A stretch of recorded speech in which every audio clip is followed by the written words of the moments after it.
Hi, I'm Evan. I'm Sam. And we're going to give you a 2-week recap from the first and second lesson that we do for continuing swing with us.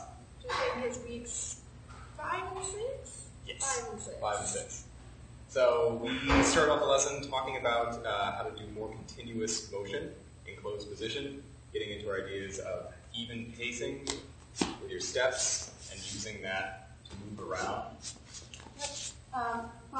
When we're moving, I'm really just thinking about keeping my connection with my leads hand on my back. So Like such. we're using the stretch, the interplay between this to give directionality as you move around the floor, so that every time you have a rock step, you have a bit of a stretch. Whatever direction that you're going, so we use that to play around with our floor craft.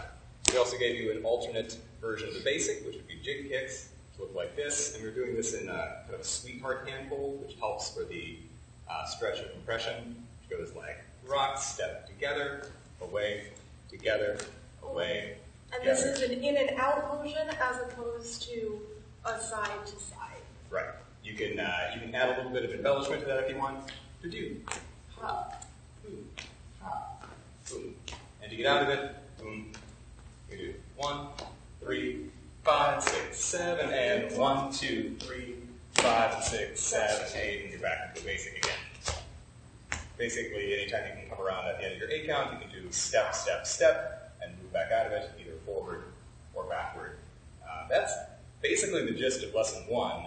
The big takeaway is to keep your rhythm, your pulse, your step size even, and have it drive from your core, Right around here. not from your feet, not from your head, From your head.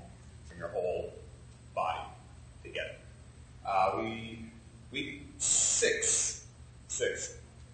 We played off of that going more for our linear motion as opposed to just staying in closed position. So we did a lot of actually let's separate. We did a lot of exercises where we talked about floor craft, going one direction or another with different rhythms. So 1, 2, 3, 4, 5, 6, 7, 8, 1, 2 with a triple step rhythm, or adding in our 8 count rhythm.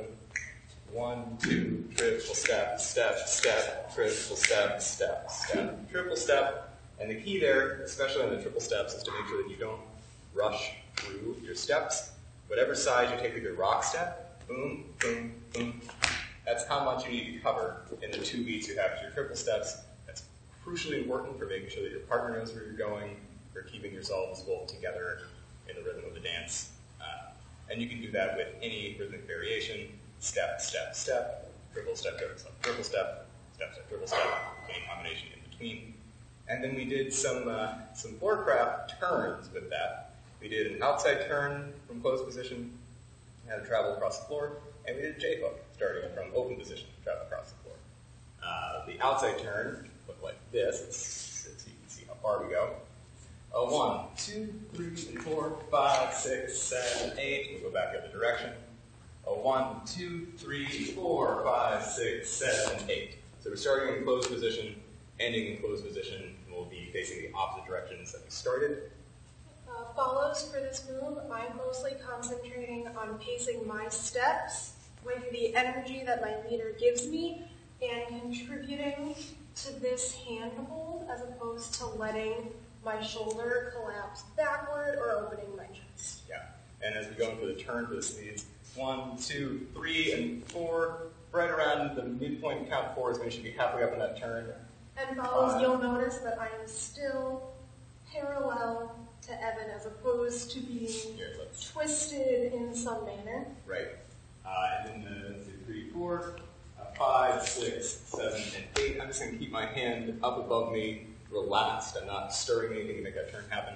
And critically, you got to make sure that you are tracking your partner, so whatever pace they're going. 3, 5, 6, 7, and 8. Leaders, you have to be there early with the catch hand to reconnect.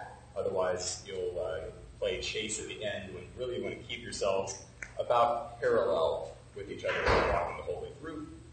We did a variation on this, which is an outside turn. This is a J-hook from open position.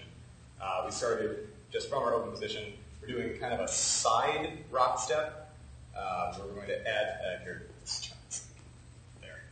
So boom, we're going to use our wind up from the count 4, 5, 6, 7, 8, 1. And notice how we were using like the whole rotation of our bodies to get this rotation rock step. So 1, 2, 3, and 4, and then a 5, 6, 7, 8. So we'll have a free spin there. Go ahead and spin through it. 7, 8, 1, 2, triple step, turn, triple step. Giving our full 360 free spin. And as we're doing this turn, there's a little bit of a push here, this compression in the hand, especially right at the zenith of this turn. So I'm leading that around in a small circle. And follows, I am using this compression for my turn to get around. Yeah, Sam's definitely assisting herself around so you get that nice spin. Let's do it from a different direction. To the lead side. 6, 7, 1, 2, 3, and 4. Spin, 2, fast and closed. And again, you want to track your partner. We don't have as much room here in the frame, but you can use that to go across the whole floor. You can keep it small. And if you'd like to do a variation on that, you can do it without the free spin. You can keep the hands together with the same prep. 1, 2, 3, 5, 6, 7, 8. You can also do that with double prep, free spin the other direction. 1, 2, 3, 4, 5, 6, 7, 8, boom. So play around with those. They're good exercises for floorcraft, pacing your partners, keeping your steps even, and just being able to use more of the space that you have available to dance with your whole body as you have fun. So see you guys next week. See you next class.